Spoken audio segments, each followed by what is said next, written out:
অবৈধভাবে ভর্তি, অবৈধ টেন্ডার, কিছু বহিরাগত নিয়ে ইউনিভার্সিটি চালাচ্ছে নিজের সম্পত্তির মতন। এর সঙ্গে তৃণমূল ছাত্র পরিষদ কোনো জড়িত নেই।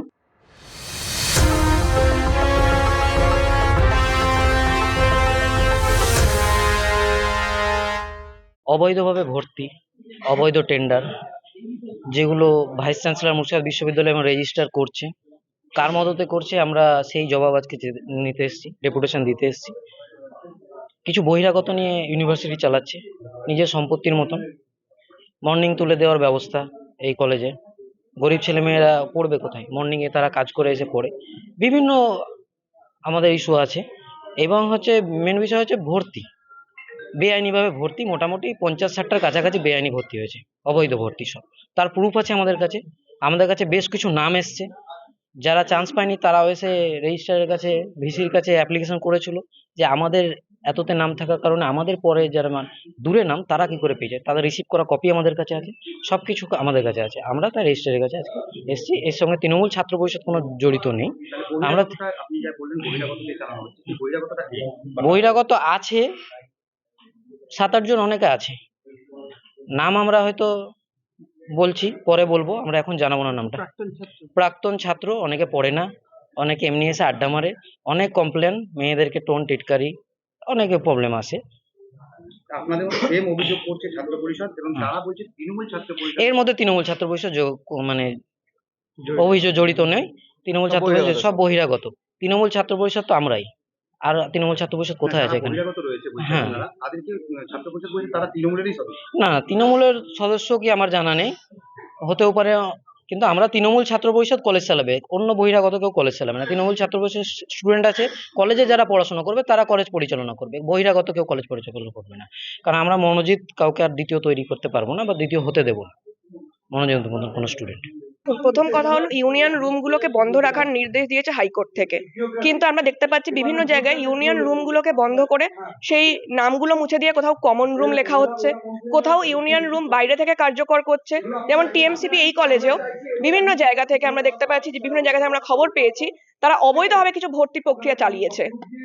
যে মানুষগুলোর নাম মেরিট লিস্টে নেই তাদের কিভাবে ভর্তি নেওয়া হয়, এবং যাদের নাম মেরিট লিস্টে আছে তাদের ভর্তি নেওয়া হয়নি। তারা যখন ভিসির কাছে সে ডেপুটেশন দিয়েছে তখন সেখানে ভিসি কিন্তু সেটা গ্রহণ করেছে, রিসিভড কপি সেগুলো, কিন্তু তারপরেও কোনো ব্যবস্থা নেওয়া হয়নি। এবং এখন আমরা শুনতে পাচ্ছি যে এই ইউনিভার্সিটিতে ফ্রেশার্স এর আয়োজন করছে টিএমসিপি। কি করে করতে পারে? ফ্রেশার্স এর আয়োজন যদি কলেজ কর্তৃপক্ষ করে আমাদের কোনো আপত্তি নেই, কিন্তু ফ্রেশার্স কি করে একটি অনির্বাচিত দীর্ঘদিনের ইউনিয়ন, একটি দল কি করে করতে পারে?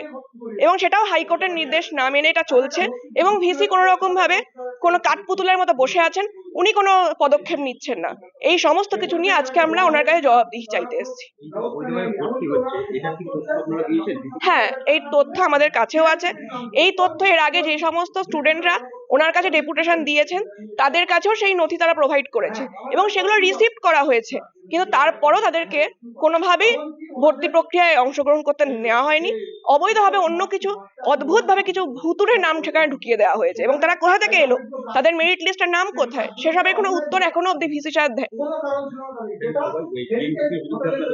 অবশ্যই টিএমসিপি, হ্যাঁ অবশ্যই কলেজ কর্তৃপক্ষের যদি পূর্ণ সমর্থন না থাকে তাহলে টিএমসিপি কি করে ফ্রেশার্সের আয়োজন করছে, কি করে এই ভর্তি প্রক্রিয়া চালাচ্ছে?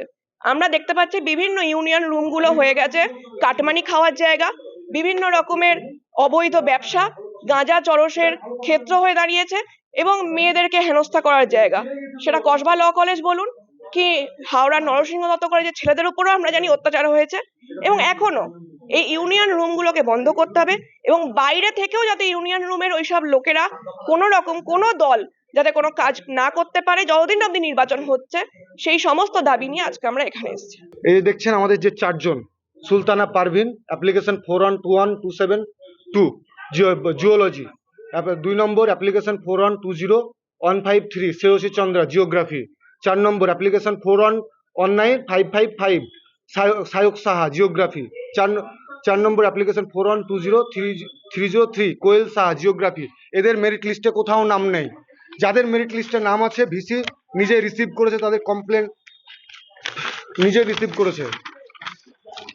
ধরো এটা, এই যে যাদের ওদের থেকে বেশি র্যাঙ্ক, ওরা নামেই না, এদের র্যাঙ্ক বেশি আছে, তারপরে এরা অ্যাডমিশন নিতে পারছে না, এরা তারপরে অ্যাডমিশন নিতে পারছে না। কি করে? এই দেখুন জিওগ্রাফির জেনারেল এরিয়া কোথাও নাম নেই, গোটা ফাইনাল মেরিট লিস্ট আছে আমাদের কাছে, কোথাও নাম নেই।